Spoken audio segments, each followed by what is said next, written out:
Okay, gandang araw po mga lods, mga taga-subaybay natin dyan, ano?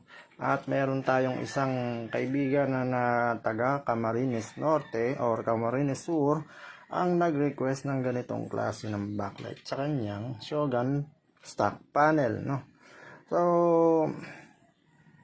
pag naka-off siya, ganyan siya.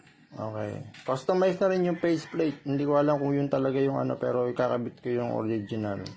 So, ang gusto niya kasi mangyari is green ito, orange to, and then red to.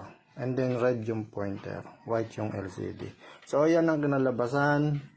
Yan yung gear orange at ang kanyang neutral is green. Yan po yung nais niya. Ngayon, ilalagay po natin yan sa medyo madilim para makita nyo naman po yung effect.